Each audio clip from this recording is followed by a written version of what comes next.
បាទពុកម៉ែបងប្អូនប្រិយមិត្តទស្សនិកជនជាទីមេត្រីដូចដែលបងប្អូនបានដឹងអញ្ចឹងបាទកន្លងមកយើងឃើញហើយបវរកញ្ញាវ័យក្មេងរបស់យើងដ៏មានឥទ្ធិពលដែល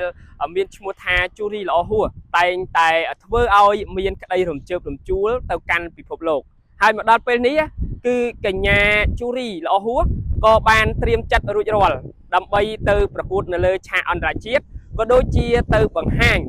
នៃការពិតរបស់កម្ពុជានៅលើឆាកអន្តរជាតិជាបន្តទៅទៀតផងដែរបាទដោយកន្លងមកដូចជាបងប្អូនបានឃើញអញ្ចឹងជូរីល្អហួសបានធ្វើឲ្យពិភពលោកបានស្គាល់ធ្វើឲ្យពិភពលោកក្តុកក្តួលដោយសារតែការប្រើប្រាស់ទៅនឹងសម្លេងបង្ហាញពីការពិតដោយបង្ហាញពីក្តីឈឺចាប់របស់ប្រជាជនកម្ពុជាទៅកាន់ពិភពលោកឲ្យបានដឹងនៅទង្វើឈ្លានពានពីសំណាក់ថៃមកលើកម្ពុជារបស់យើង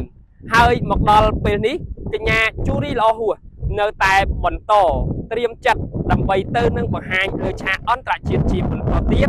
ដើម្បីឲ្យពិភពលោកបានដឹងកាន់តែច្បាស់ពីការឈឺចាប់របស់កម្ពុជារបស់យើងនៅលើឆាកអន្តរជាតិជាបន្តទៅទៀតផងដែរហើយកញ្ញាក៏បានប្រកាសខ្លួនរួចហើយផងដែរថាកញ្ញា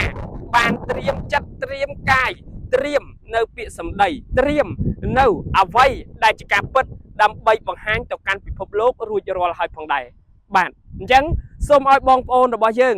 ជួយ share លើកទឹកចិត្តទាំងអស់គ្នាទៅដល់បបរកញ្ញារបស់ខ្មែរយើងបាទដែលមានវ័យក្មេងជាទីបំផុតតែម្ដងបាទគឺកញ្ញាជូរីល្អហួសដែលតែងតែធ្វើឲ្យពុកម៉ែបងប្អូនរបស់យើងមានការក្តុកក្តួលនៅពាក្យសម្ដីដែលគាត់បានលើកឡើងក៏ដូចជាការបង្ហាញការពិតទៅកាន់ពិភពលោកផងដែរបាទអញ្ចឹងយើង share លើកទឹកចិត្តទាំងអស់គ្នាផងដែរសូមអរគុណយើងតាមដានទស្សនានៅវីដេអូទាំងអស់នេះដូចតទៅនេះផងដែរបាទបវរកញ្ញាវ័យក្មេងដ៏មានឥទ្ធិពលជូរីល្អហួសនាងបានបង្ហាញសកម្មភាពយ៉ាងសកម្មចំណាយកម្លាំងស្មារតីចូលរួមធ្វើសប្បុរសធម៌ជួយដល់កងទ័ពជួរមុខនិងជនភៀសសឹកព្រមទាំងប្រើសម្លេងរបស់ខ្លួនប្រឆាំងនឹងការឈ្លានពានរបស់ថៃក៏ដូចជាការបង្ហាញការពិតនៃកម្ពុជាទៅកាន់ពិភពលោកតាមរយៈវីដេអូភាសាបរទេសនិងចេញជាចម្រៀងបង្ហាញក្តីឈឺចាប់របស់ប្រជាជនកម្ពុជាប្រភពព័ត៌មានបានបញ្ជាក់ថាតាក់ទងនឹងឥទ្ធិពលក្នុងវិស័យបវរកញ្ញាជូរីល្អហួសក៏ធ្លាប់សន្យាម្ដងហើយតាក់ទងនឹងការប្រើ